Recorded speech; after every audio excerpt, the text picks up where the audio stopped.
Nano car fail అవడానికి గల కారణాలను, దానికి దారితీసిన సమస్యలను ఈ వీడియో డిస్కస్ చేసుకుందాం.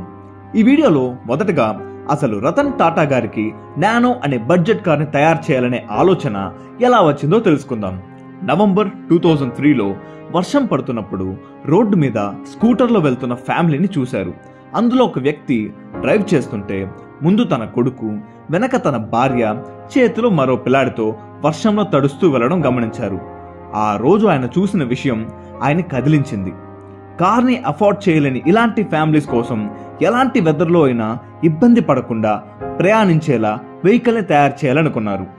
అయితే అన్ని కార్ల కంటే అతి తక్కువ రేట్లో నానో ఎలా తయారు చేశారో ఇప్పుడు తెలుసుకుందాం. అవుతాయి. బేసిక్ గా ప్రతి కార్ టైర్ కి 4 స్క్రూస్ ఉంటాయి. బట్ నానోకి 3 మాత్రమే ఉంటాయి. నార్మల్ కార్ కంటే ఇది చిన్నగా ఉండడం వలన దీనికి నార్మల్ కంటే తక్కువ స్టీల్ సరిపోతుంది. సో కొంచెం కాస్ట్ కట్టికి యూజ్ అవుతుంది. జనరల్ గా ప్రతి కార్ కి 2 వైపర్స్ ఉంటాయి. బట్ నానోలో కేవలం 1 మాత్రమే ఉంటుంది.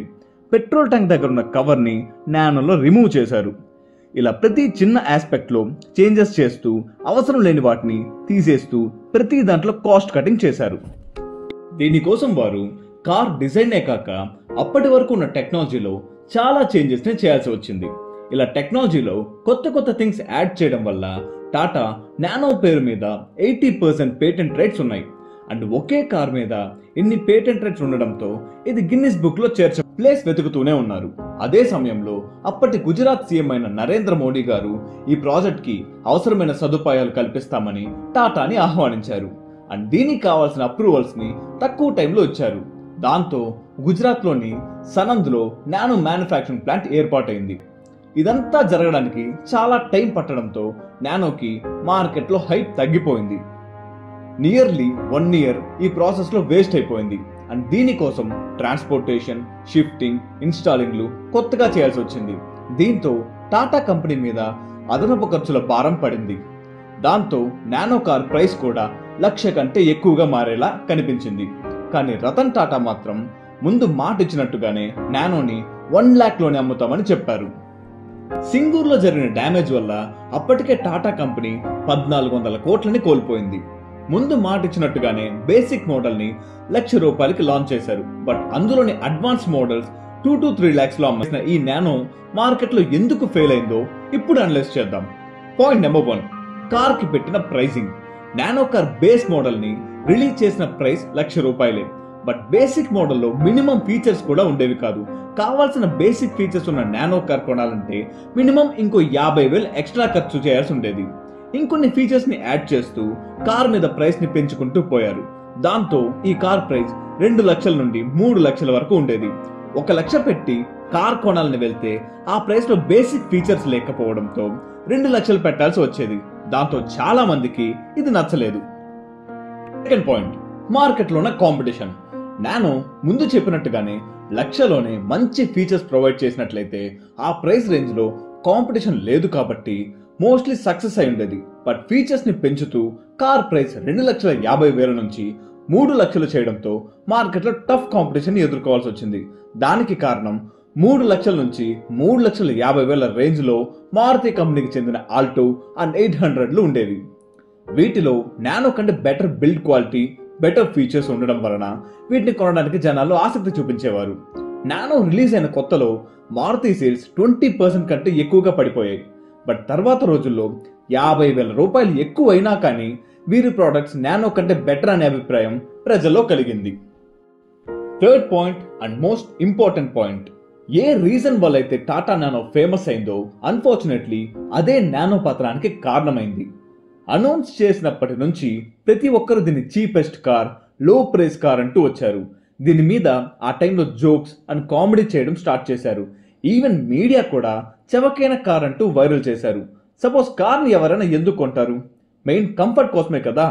కానీ కంఫర్ట్ కంటే మనం ఎక్కువగా వాల్యూ ఇచ్చేది స్టేటస్ అండ్ రెస్పెక్ట్ కోసమే కదా. మనం కార్ని రెస్పెక్ట్ కోసం కొనేప్పుడు చీప్ కార్ అని పిలువబడుతున్న నానోని కొంటే వారితో ఉన్నవారు వారిని తక్కువగా చూస్తారనే భయం నానో కార్ కొనాలనుకునే వాళ్ళలో ఏర్పడింది. దాంతో ఈ కార్ని కొనడానికి ఒక సెట్ ఆఫ్ పీపుల్ ఇంట్రెస్ట్ చూపించలేదు. ఫోర్త్ పాయింట్ డిస్కస్ చేసే ముందు ఈ విషయం గురించి డిస్కస్ చేద్దాం. రతన్ టాటా 1 lakh కార్ అమ్ముదాం అన్నప్పుడు ఆయన బేసిక్ విజన్ ఏంటి?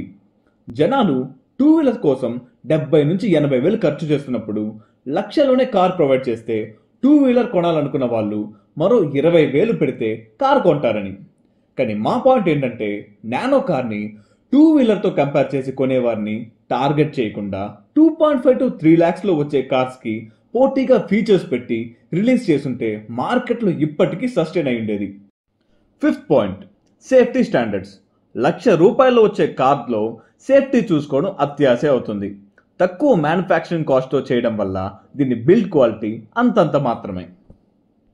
దీనికి ఉన్న లైట్ వెయిట్ ఇంజన్ కెపాసిటీ పెంచడానికి ఉపయోగపడినప్పటికీ క్రాష్ అయినప్పుడు డ్యామేజ్ చాలా ఎక్కువ అయ్యేది. అప్పట్లో కొన్ని నానో కార్స్లో 5 యాక్సిడెంట్స్ జరిగాయి. ఈ సంఘటనలు ప్రజల్లో నానో కార్ ఇచ్చే సేఫ్టీ మెజర్స్ మీద అనుమానాలు వచ్చేలా చేశాయి. ఆ తర్వాత వీరు ఈ ప్రాబ్లమ్స్ని సాల్వ్ చేసి 2012లో జెన్ఎక్స్ నానో 2012 మోడల్స్ని రిలీజ్ చేసినప్పటికీ అప్పటికే జరిగిపోయిన యాక్సిడెంట్స్, నెగిటివ్ ప్రచారం వల్ల ఈ కార్ తన క్రెడిబిలిటీని కోల్పోయింది.